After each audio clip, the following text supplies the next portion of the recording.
Shalom saudara-saudara sekalian dimanapun berada, kesempatan ini saya hadir menjumpai Bapak Ibu sekalian.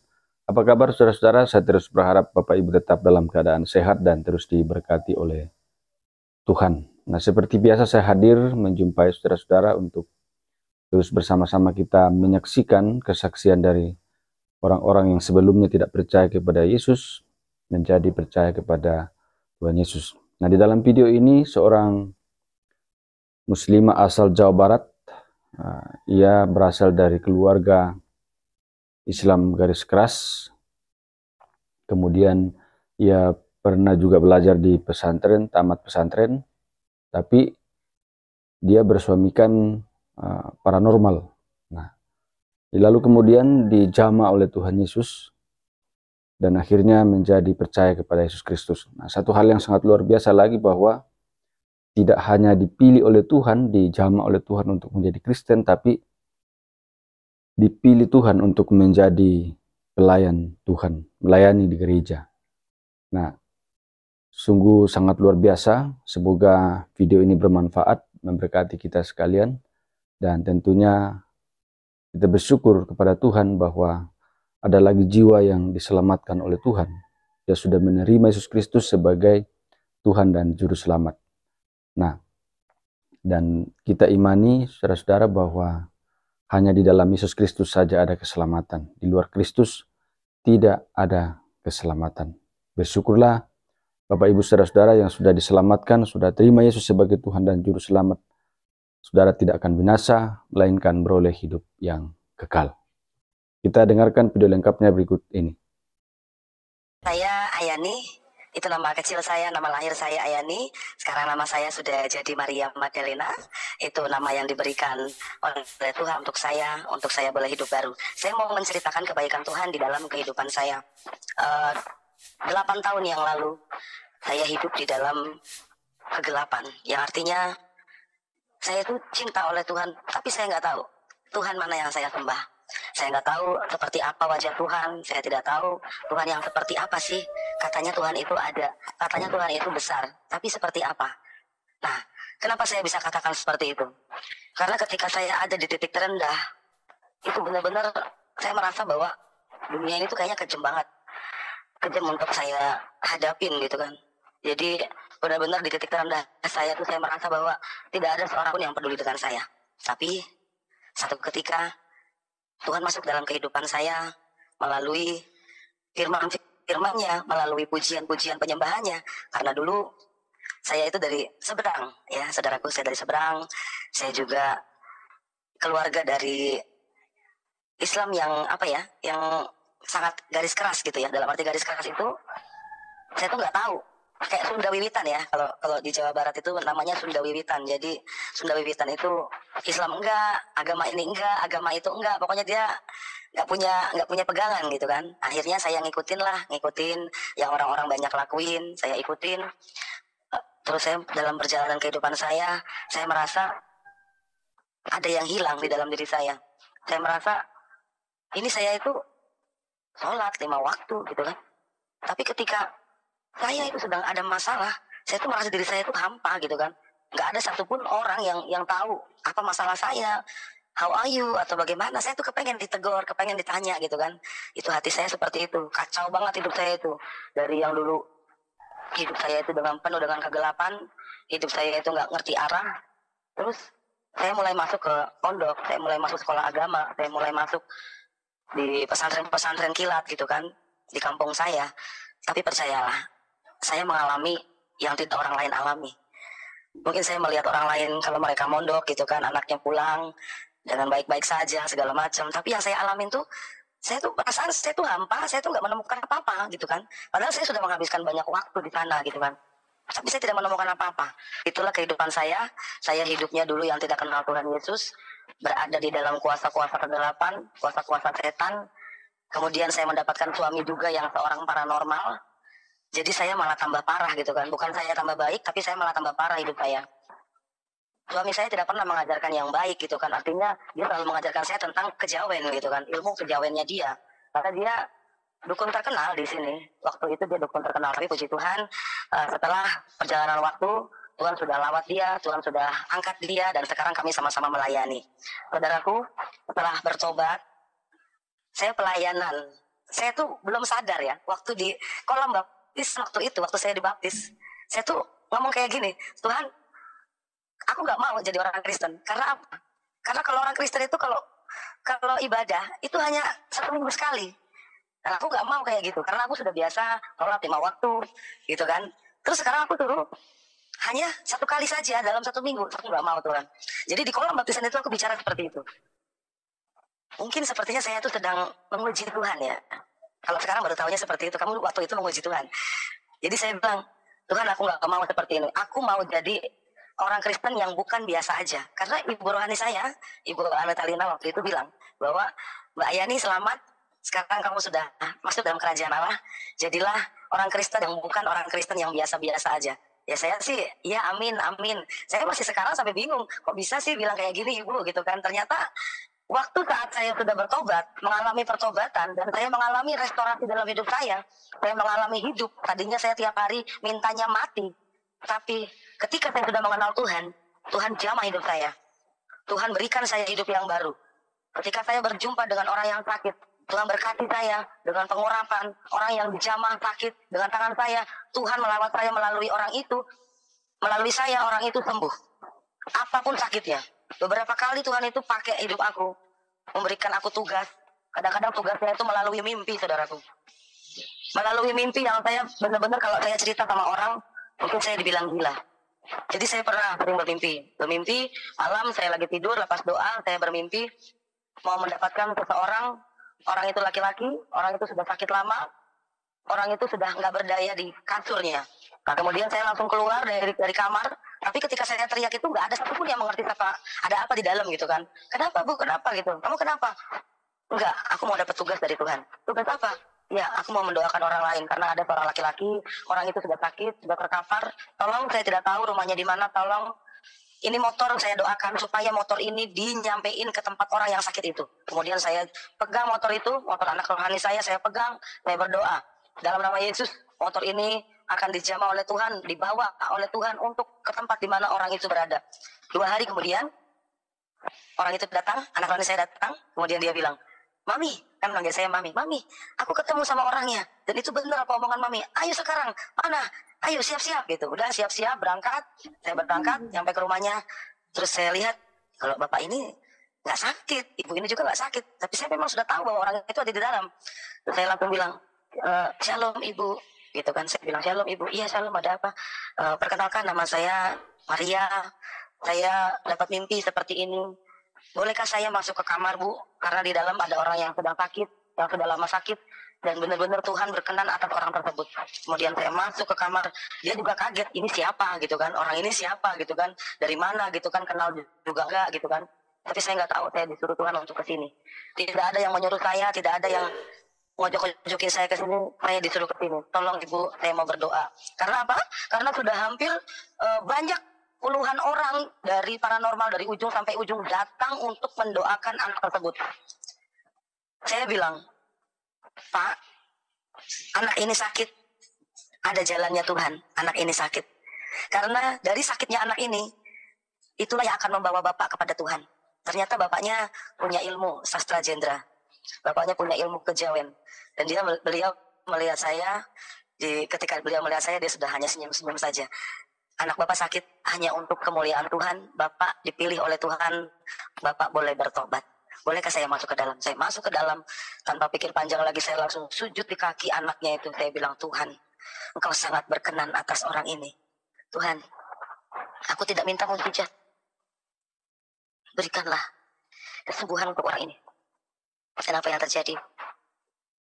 Malam besoknya, udah masuk ICU, langsung menghembuskan nafas terakhir.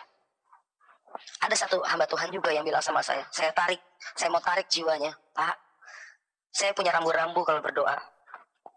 Bukan hanya Bapak aja yang punya hikmat. Tolong dengarkan saya punya rambu-rambu ketika saya mendoakan orang itu sudah sampai menangis. Saya sudah sampai menangis orang itu. Itu tandanya orang itu mau pulang. Tapi saya nggak mau ngeduluin Tuhan, Pak. Doa yang terbaik, saya tidak berani minta mujizat dan saya sudah nyerah. Jadi ketika saya masuk dalam doa, kalau saya sudah menyerah, saudaraku, itu tandanya saya nggak boleh melewatin maunya Tuhan gitu kan. Kadang orang banyak minta mujizat, minta kesembuhan, minta semua, kita maksa-maksa Tuhan padahal sudah waktunya orang itu kembali. Tapi kita bagaimana di sini yang suka bertemu dengan pendoa, ya kita bolehlah melihat semua itu dengan kasat mata kita. Walaupun kita tidak lihat kasat mata, ya sudah, kita berdoa saja, yang penting kita lakukan bagian kita. Itu satu doa yang benar-benar saya jalanin, tugas dari Tuhan yang sangat luar biasa, yang aku merasa bahwa ini apa ya, ini panggilan saya atau bagaimana. Nah, udah, orang itu meninggal. Kemudian apa yang terjadi? Ya, oh ya, oke Pak. Ya, jadi sudah seperti itu. Apa yang terjadi saudaraku atas orang tersebut? Setelah anaknya meninggal, 40 hari, 100 hari. Tapi saya waktu di hari ke-100 itu, saya dapat kesaksian dari ibunya, dari istrinya, bahwa Bapak sudah mulai ke gereja. Bapak sudah percaya Tuhan Yesus lagi. Loh, emang dulu gak percaya Tuhan Yesus? Percaya, cuma Bapak dari kejawen katanya. Jadi masih separuh ikut Tuhan, separuh ikut setan, seperti itu. Artinya dia punya dua hamba di sana ya, dia masih belum percaya, di rumahnya masih ada jimat-jimat. Terus saya dengan suami ketika mendatangi ke rumahnya, suami saya udah langsung bilang, di rumah ini ada beberapa jimat, tolong dikumpulkan, tolong dibuang, jangan pakai jimat lagi. Maaf Pak, itu kan suami saya Pak Eko namanya. Maaf Pak Eko, Bu Maria, tapi itu air suci, bukan air suci, itu bukan air suci, entah itu apa, kayak buntelan putih gitu kan. Tapi setidaknya saya mau bertanya, itu lebih besar dari Tuhan atau enggak? Kalau itu lebih besar dari Tuhan, ya berarti ada yang salah, saya gitu. Tapi bolehkah berkenankah untuk dibuang? Nah, itu cuma hanya sebuah tanah, saya gitu. Kita tidak usah lagi pakai hal seperti itu. Saya juga dulu dari istilahnya kegelapan ya, dari spiritual gitu kan, sudah gak mau lagi dengan yang seperti itu gitu kan. Tapi ada beberapa teman-teman saya juga yang mengatakan bahwa orang tersebut kena santet segala macam. Nah, ini yang harus dikasih tahu, bahwa tidak semua orang sakit itu kena santet gitu kan. Jadi percayalah bahwa ini memang sudah jalannya Tuhan lah untuk orang ini pulang gitu kan. Kita lakukan bagian kita saja, walaupun saya percaya di dalam hati saya melawan kuasa-kuasa gelap itu, melawan di dalam roh itu, benar-benar Tuhan itu maunya apa atas orang ini. Mau saya ambil, mau saya pulangkan misalnya. Jadi, tapi kuasa gelap bilang ini milikku gitu kan. Jadi kayak rebut-rebutan gitu kan. Makanya saudaraku, banyak orang yang sakit tahun-tahunan, puluhan tahun sakitnya, tidak sembuh-sembuh. Karena apa? Karena masih ada yang belum beres di dalam hatinya, di dalam pikirannya, di dalam jiwanya. Ada yang mencengkram roh di dalamnya itu, ada yang mencengkram gitu kan. Banyak yang mencengkram rohnya, bukan hanya satu gitu. Apalagi kalau orang tersebut suka datang ke tempat paranormal, orang tersebut suka datang ke tempat-tempat yang wingit gitu kan. Secara otomatis roh-roh itu akan menempel, akan datang ke jiwa tersebut. Apalagi yang paling terparahnya, kalau orang itu benar-benar menyimpan sebuah kepahitan, sebuah kegeraman, sebuah emosi yang masih belum bisa diluapkan gitu kan. Jadi itulah yang menghambat mereka untuk pulang. Selain dosa, masih ada lagi. Jadi roh yang menguasai orang tersebut udah mah dosa, sudah mah dikuasai oleh roh kegelapan. Nah, kita para pendoa inilah diutus Tuhan untuk masuk ke dalam pelayanan roh ini gitu kan. Saya juga kadang-kadang diintimidasi saudaraku. Ketika saya tuh melayani doa, ya kita mintanya yang terbaik ya kan, minta mujizat untuk orang tersebut. Tapi tahu-tahu orang yang kita doakan meninggal. Orang yang kita doakan tahu-tahu sudah amsyong, lewat aja itu. Aduh, malamnya tuh kita diintimidasi, ya ampun kok meninggal. Lah, emangnya nyawa punya saya mana tahu gitu kan. Pernah juga satu ketika, saya lagi tidur, terus langsung lagi dapat mimpi lagi. Langsung tangan saya tuh langsung ngegambar, ngelukis di sebuah kertas tuh saya lukis bahwa ini ada rumah, warisan, ini apa namanya persaingan, ini segala macam, ini rumahnya, tapi saya belum tahu rumahnya di mana. Aduh, saya bingung lagi, ini apa ya maksudnya, sumur, timba. Oh, berarti orang itu nggak punya timbanya Yesus, saya gitu. Saya ambil, berarti orang ini tidak punya pertolongan dari Tuhan Yesus. Saya cari, saya minta tolong juga, saya doakan juga motornya anak rohani saya. Dalam nama Yesus, motor ini mengantar kamu ke orang yang akan kita layani. Jadi sepertinya Tuhan tuh sudah memberikan saya tuh schedule, memberikan saya tuh, ini loh, besok kamu ke sana, besok kamu ke sana. Apalagi yang dekat mungkin bisa ya jangkau. Kalau yang jauh-jauh lewatnya pulau, kayak kemarin pulang dari Bali, pulang dari Pangkal Pinang. Lah kalau secara keuangan, secara apa? Saya nggak ada yang gaji. Saya hidupnya masih di jalanan kayak gini gitu kan. Hanya tinggal dalam satu petak seperti ini.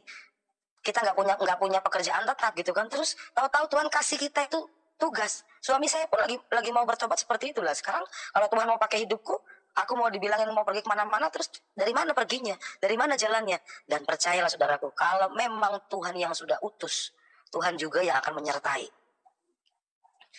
Sebentar, saya mau minum dulu.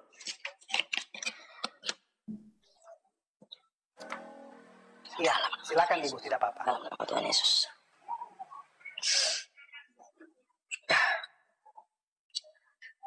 Kuasa gelap itu, saudaraku, tidak akan pernah diam saja atas orang-orang yang punya panggilan seperti saya.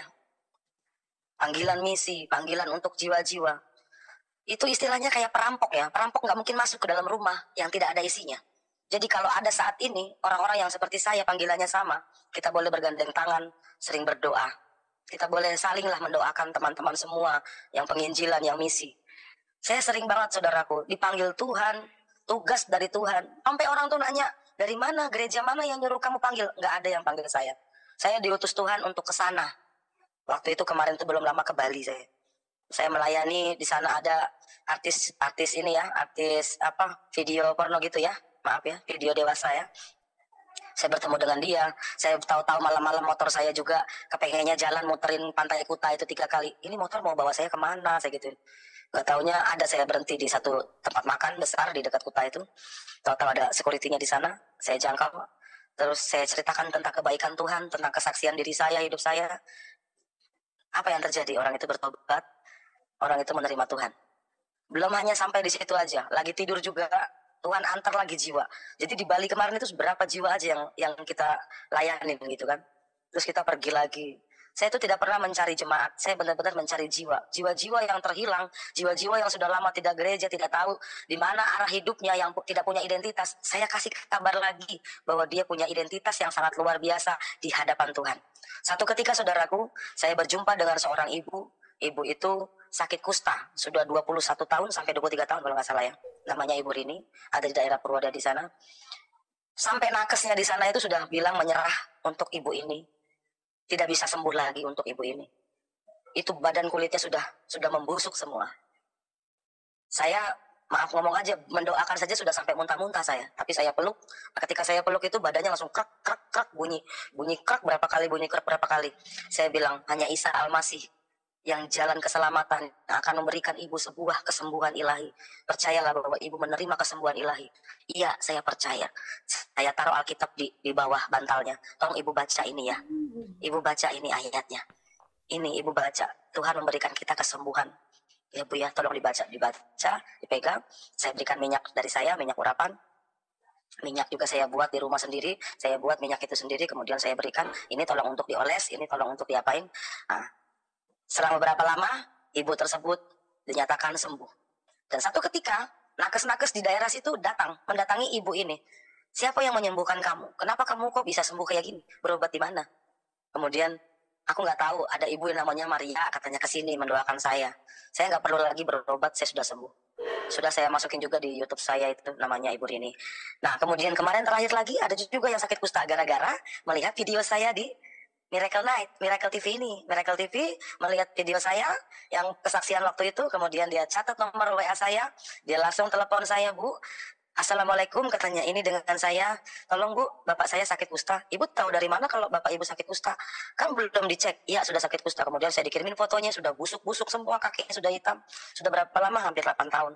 Nah, kemudian saya buatkan minyaknya. Saya buatkan minyak, terus saya doakan. Padahal sakitnya sudah bertahun-tahun. Dan ketika obat ini saya kirim ke Palembang, baru 1 malam perjalanan, mungkin baru 8 jam, saudaraku. Apa yang terjadi?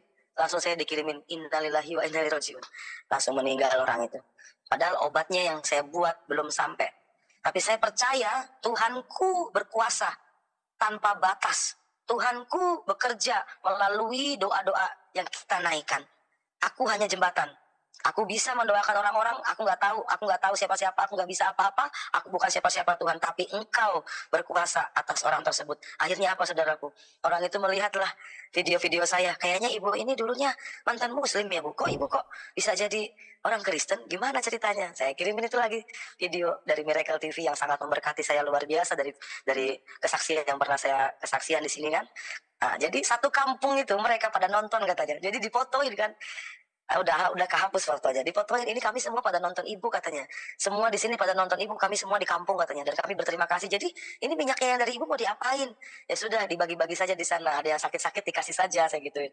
Puji Tuhan, malah saya dianggap saudara sama orang tersebut. Ibu main ke sini ya bu, walaupun bapak kami sudah meninggal, tapi nggak apa-apa, ibu jadi saudara kami. Itu lucu lagi seperti itu. Dan masih banyak lagi pelayanan yang sangat saya alami, yang di luar akal pikiran saya gitu kan. Kok bisa seperti ini gitu kan? Yang ibu kemarin aja, yang waktu saya mimpi itu berapa tahun yang lalu itu saya mimpi ibu itu, saya bilang itu di sana ada ibu suri.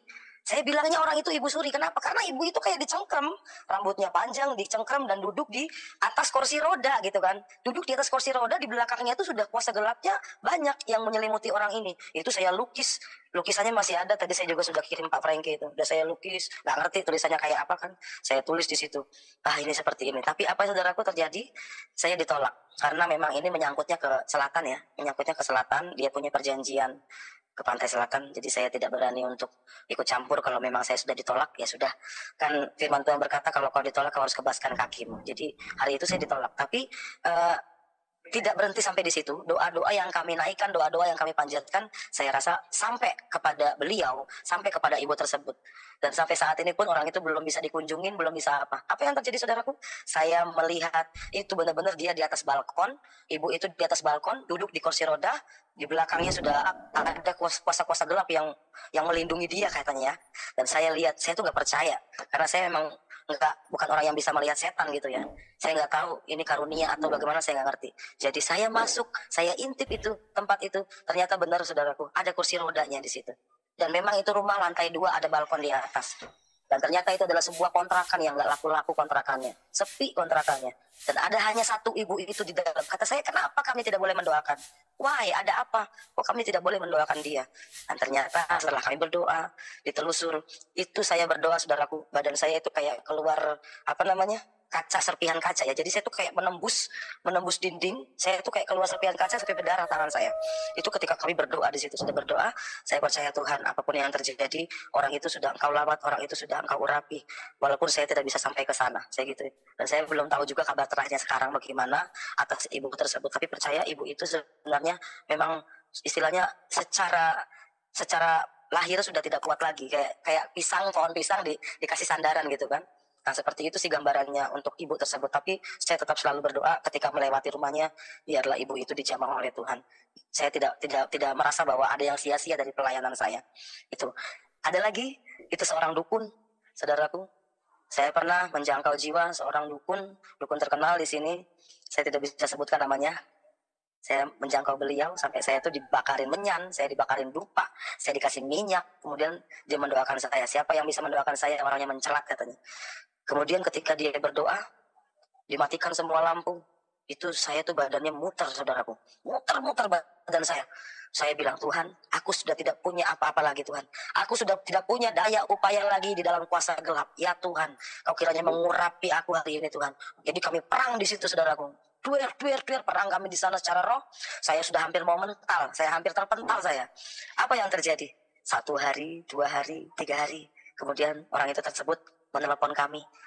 Bapak Eko, Bu Maria, tolong datang ke rumah. Semenjak kedatangan Ibu dan Bapak, saya tidak damai sejahtera. Tolong saya. Sampai 3 kali dia bilang. Dan selamatkan keluarga saya. Bukan hanya orang tersebut, tapi satu keluarga. Itu benar-benar minta supaya dilayanin baptisan, dilayanin doa sama kita semua. Apa yang terjadi? 1 tahun saya megang, istilahnya saya aja kan udah kayak robot. Secara lahir tuh dia sebenarnya udah harus kembali sama Tuhan, tapi karena di dalamnya ada kuasa gelapnya, dia masih bisa jalan walaupun sudah kayak robot, saudaraku. Saya tetap bopong dia bawa gereja. Tiap lagi bawa lagi gereja. Nah, apa yang terjadi? Saya bawa gereja. Satu ketika malam-malam saya bangun lagi, saya doa lagi. Habis saya doa, saya bangun. Tuhan minta saya ke rumah sakit. Ada rumah sakit Islam namanya di sini. Rumah sakit situ. Ada apa? Gak tahu. Coba dilihat dulu WA. Ternyata benar. Orang tersebut masuk rumah sakit dan rumah sakitnya di situ. Terus saya masuk, saya datang. Ibu tahu dari mana kalau Bapak sakit? Ya, baunya udah nyampe sini, saya gitu. Pernah ketawa gitu ya. Tapi saya percaya tahu ini Tuhan ini mau ngutus saya nih. Si Bapak udah mau pulang, mungkin sudah wayanya pulang. Lu kayak Tuhan aja ibu itu. Bu, saya juga Bu. Kalau doa tuh minta sama Tuhan tuh Bu. Bukannya saya tuh Tuhan, saya mah gak bisa apa-apa. Bu, tolong Bu bilangin Bapak, kalau masih banyak jimat-jimat di rumahnya tolong dibuangin. Jangan simpan-simpan itu Bu, tolong dibuang. Wah berantem. Anak-anaknya nggak ada yang terima ketika saya bilang begitu. Karena suami saya kan tahu gitu kan. Jadi dia dulu mantan dukun gitu kan, tahu rumah itu ada jimatnya atau enggak gitu kan. Tuhan tetap diliatin gitu kan. Enggak ada, pokoknya enggak ada apa-apa di tempat ini. Padahal saudaraku, ketika bilang nggak ada, coba dicari dulu, nanti ketemu. Udah satu-satu nyebar tuh dia keluarganya. Ada yang nemuin keris, ada yang nemuin barang-barang itulah pokoknya kita dapat. Udah ada satu koper kita dapat, masih kurang lagi di kamar dibuka. Di kamar itu isinya semua keris-keris saudaraku. Aduh, gimana ini kata saya. Pantesan aja nih orang udah bener-bener udah bukan dia lagi dia ini udah gitu. Walaupun dia udah terima Tuhan tapi dia itu lagi pembersihan gitu saudaraku. Gak bisa cuma nanya terima Tuhan terus udah gitu masuk surga. Enggak, kita juga harus ngebersihin diri kita gitu kan. Lambat laun pelepasan, doa pelepasan, dilepaskan kuasa-kuasa gelapnya. Apa yang masih ada, yang masih menempel dibuang. Gak bisa cuma satu kali didoain. Saya megang orang tersebut 1 tahun. Saya layanin 1 tahun, ayo saya bopong ke gereja gitu kan. Akhirnya malam hari itu memang benar Bapak udah mau pulang langsung meninggal di pangkuan saya. Bu saya pulang langsung. Terima kasih Tuhan Engkau sudah membersihkan orang tersebut, sudah bertobat, sudah bersih, pulang ke rumah Bapak dengan keadaan bersih. Itu satu kesaksian yang sangat luar biasa yang saya alamin gitu kan. Jadi ibu-ibu, bapak-bapak, siapapun yang melihat video ini, kalau memang kita melihat ada saudara kita, ada tetangga kita, ada orang yang kita kenal sakit sudah lama, kalau memang kita mau dilayanin. Karena orang itu mungkin bukan dia lagi gitu kan. Di dalamnya itu bukan dia lagi gitu. Mungkin ada sesuatu hal yang di dalam hatinya yang belum beres gitu. Yang belum beres. Kalau kau belum bereskan, pulang harus dalam keadaan suci. Gitu kan. Kita pulang harus dalam keadaan suci. Enggak cuma nanya terima Tuhan Yesus saja. Kita harus dalam keadaan bersih, suci. Udah gitu bertobat gitu kan. Ada pertobatan gitu. Kita menerima Tuhan dan juru selamat kita itu. Jadi bukan dari setan. Nanti kalau ada yang lihat itu, besok ada mbak-mbak di sana. Jangan. Jadi kita kasih di telinganya tuh kita omongin. Nanti kalau lihat mbah-mbah itu jangan ya. Tapi kalau ada Tuhan Yesus datang jemput baru bilang iya aku mau ikut Tuhan. Kadang-kadang seperti itu. Gitu kan. Ya, orang meninggalkan kelakuannya seperti itu. Gitu. Apa? Lihat siapa? Itu orang hitam gitu. Padahal nggak ada yang seperti itu saudaraku. Memang kalau Tuhan sudah mau misalkan mau ambil, hanya Tuhan yang ambil kita gitu kan. Dia berupa sinar kemuliaan saja, tidak pakai yang rambutnya panjang, yang bajunya hitam, nggak ada. Makanya kadang-kadang suka orang ngelihat punya penglihatan yang dilihatin setan-setan, ya tolonglah kalau menurut saya bertobatlah sekarang. Jadi nggak usah nakut-nakutin orang yang kita layanin, itu kena santet, itu ada setannya, itu ada gininya, nggak usah. Cukup hanya di dalam hati kita saja. Karena itu adalah melanggar kode etik ya. Melanggar kode etik akhirnya orang ini bukannya sembuh malah terintimidasi oleh kita. Saya aja yang tadinya hidupnya berantakan, hidup saya yang tadinya kelam, hidup saya yang tahunya kuasa-kuasa gelap. Ketika sekarang udah percaya Tuhan Yesus, kalau ada orang ngomong tentang penglihatan, tentang setan, tentang apa, saya langsung bilang, ayolah kita ceritakan kemuliaan Tuhan saja. Daripada kita menceritakan si setan itu. Saya aja sudah lepas, kenapa Bapak enggak? Nah seperti itu saudaraku. Jadi itulah sedikit pelayanan saya. Yang terakhir kemarin saya ke Pangkal Pinang. Ke Pangkal Pinang saya berdoa, malam-malam saya berdoa atas orang tersebut. Saya melihat memang itu seperti kayak nyawanya itu sudah di luar separuh, di dalam separuh gitu kan. Saya bilang sama anak-anaknya, tolong panggil semua anak cucunya, saudaranya semua, tolong minta maaf sama orang ini. Tolong saling ada tukar maaf gitu kan. Loh emang kenapa Naomi? Gak apa-apa, udah gak apa-apa. Tapi saya sudah tahu di dalam diri saya bahwa oh Tuhan mau panggil toh. Ya sudah, memang harus dibersihkan. Terus saya langsung berangkat, saya nggak tahu bagaimana cerita Tuhan, ada aja jalan Tuhan untuk saya boleh melayani orang tersebut saudaraku. Mobil itu biasanya yang 12 jam saya naik, malam itu 8 jam naik, jam 4 pagi saya sudah di bandara, sudah sampai di bandara jam 8 pagi, nah pemberangkatan jam 11, nah jam 11 itulah, pemberangkatan jam 9 itulah orang tersebut menghembuskan nafas terakhirnya. Kira-kira saya bersalah nggak? Kok nggak saya pegang orang itu udah meninggal? Enggak ada yang salah. Tidak ada yang salah dengan pelayanan apapun yang kita lakukan gitu kan. Saya sudah lakukan bagian saya gitu kan. Kalau saya sampai ke sana orang itu meninggal ya baguslah, puji Tuhan gitu kan. Bagus, puji Tuhan, sudah bersih, kita sudah lakukan bagian kita berdoa. Yang penting berdoanya dan yang penting pelayanan penghiburannya. Tapi saudaraku nggak terima sampai di situ. Setelah saya pulang, intimidasi itu datang. Serangan-serangan itu datang kepada saya. Kaki saya sempat bolong sakit. Nggak sembuh-sembuh, udah hampir 2-3 bulanan. Bibir saya juga sakit waktu itu di sini, sakit ya di sini, luka di sini. Kemudian ketika saya sendiri saya mau berdoa, itu benar-benar suara, ya toh. Mana jiwa-jiwa yang kamu layanin, mana? Kemana mereka? Kamu kalah itu katanya. Kamu cuma jangkau jiwa aja, tapi jiwanya nggak ada mana. Kamu kan nggak punya gereja, kamu pendeta tapi kamu nggak punya gereja. Saya diintimidasi saudaraku. Kemudian saya nangis di situ. Saya nangis, kata saya, loh kenapa saya harus bertanggung jawab atas jiwa-jiwa yang sudah saya layani? Emang saya salah apa? Saya langsung berdoa, dalam nama Tuhan Yesus, kata saya. Kau tangking kau, keluar, lepas kau pergi dari tempat ini, aku bilang. Pergi sekarang juga, saat ini juga kau pergi, kataku. Kau tidak bisa mengintimidasi aku. Aku sudah melakukan bagianku, menjadi hambanya Tuhan, yang diutus oleh Tuhan kemanapun pergi. Aku tidak pernah merugikan siapapun, aku bilang. Aku tidak pernah meminta-minta roti sama orang, aku bilang. Kemanapun Tuhan utus aku, Tuhan mengurapi aku. Kemanapun Tuhan utus aku, Tuhan yang memberikan aku, untuk aku makan, untuk aku apa, Tuhan memberikan aku bilang. Jadi intimidasi itu benar-benar datang kepada saya itu bertubi-tubi. Emosi saya dibikin, mental ini dibikin benar-benar hampir gila saya kemarin. Karena nggak tahu, pokoknya apa kelemahan saya itu yang akan dihancurkan sama iblis itu yang akan diambil celahnya. Maka hati-hati, orang yang dipakai Tuhan, dia juga bisa dipakai setan. Karena apa? Karena setan memang benar-benar pengen mengoyak dia. Pencuri tidak akan berani masuk dalam rumah yang kosong.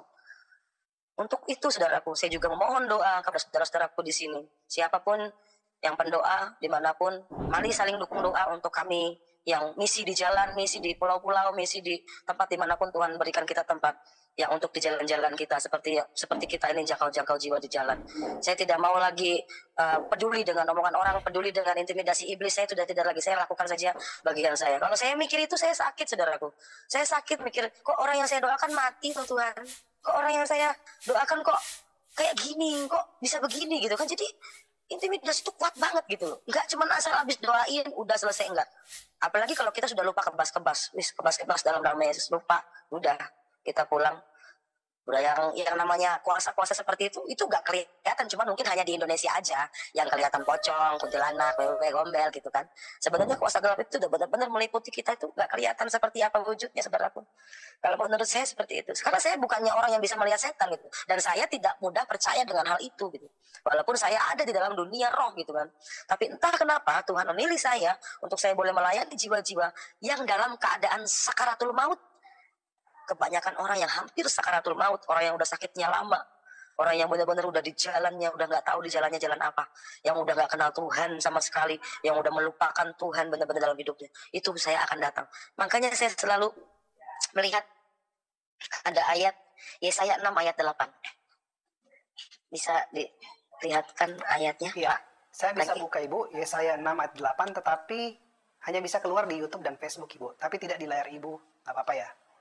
Iya, atau saya bantu baca Ibu ya. Saya bantu baca Bu ya. Silakan. Sebentar Ibu, saya buka dulu Yesaya 6 ayat 8 Bu ya. Yesaya 6 ayat 8, sebentar Bu ya. Oke, saya sudah ketemu ini. Saya tinggal buka ya. Ya, Yesaya 6 ayat 8. Lalu aku mendengar suara Tuhan berkata, siapakah yang akan kuutus dan siapakah yang mau pergi untuk aku? Maka sahutku, ini aku, utuslah aku. Iya, saudaraku. Betul Ibu? Ya. Iya, itulah ayat yang selalu menjadi rema di dalam diri saya. Saya hidup berdua saja sama suami saya, dan ayat ini benar-benar rema untuk saya bisa dibawa Tuhan kemanapun Tuhan pergi. Dibawa Tuhan kemanapun Tuhan mau. Dengan 24 jam Tuhan kasih saya waktu untuk melayani jiwa-jiwa yang tersesat, jiwa-jiwa yang sakit. Untuk itulah Tuhan kirim saya di depan rumah sakit ini. Saya kadang-kadang malam suka keliling di sana. Tahu-tahu Tuhan bilang, coba kamu nengok ke bawah, loh kok kencingnya merah, kencingnya sudah merah itu. Terus saya masuk, tahu-tahu udah cadar kan, aduh cadar lagi, takut saya gitu kan. Tapi saya langsung bilang, Bu, boleh saya berdoa? Di dalam hati saya, boleh saya berdoa Bu? Boleh, saya berdoa. Nah, saya berdoa nggak lama, jam 3, saya di warung, tahu-tahu ambulans sudah lewat. Oh, itu yang tadi saya doakan. Ya. Jadi seperti itu saudaraku. Pelayanan roh ini, tidak semua orang ada di dalam pelayanan seperti ini. Pelayanan menjangkau jiwa-jiwa di jalan seperti saya, tidak semua orang punya pelayanan ini. Karena saya punya moto, pelayanan tentang memberi, pelayanan bukan tentang menerima. Saya selalu berikan bahwa memang kalau Tuhan sudah utus kita, di dalam Matius 19 ayatnya ke-21 ya Bapak, itu benar-benar 2 kali saya melakukan Matius 19 ayat ke-21. Pak Frankie bisa tolong bacakan? Baik, saya buka dulu ya, Matius 19 ayatnya yang ke-21. Kata Yesus kepadanya, jikalau engkau hendak sempurna, pergilah, jualah segala milikmu dan berikanlah itu kepada orang-orang miskin. Maka engkau akan beroleh harta di sorga. Kemudian datanglah kemari dan ikutlah aku. Amin.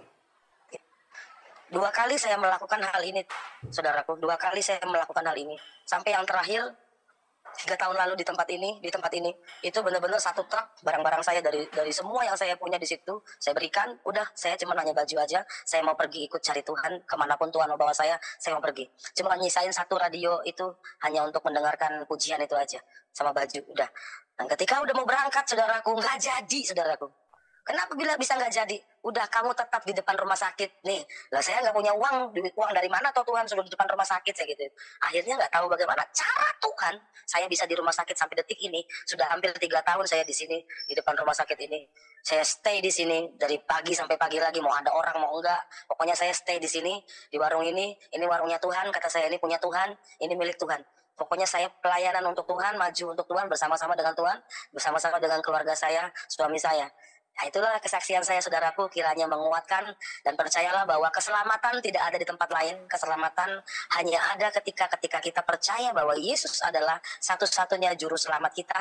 Yesus adalah penyembuh, Yesus adalah yang awal, dan Yesus adalah yang akhir, saudaraku. Tuhan Yesus memberkati. Demikian video ini, saudara-saudara, semoga dapat bermanfaat, memberkati kita sekalian, menguatkan kita, sehingga kita pun akan semakin bertumbuh dalam iman kepada Yesus Kristus. Jangan lupa untuk terus mendukung channel ini dengan cara like, subscribe, dan share, supaya saudara terus mendapat notifikasi video-video terbaru dari saya. Dan terlebih, channel ini akan terus berkembang ke depan dan akan menjadi saluran berkat bagi banyak orang. Tuhan Yesus memberkati saudara-saudara sekalian.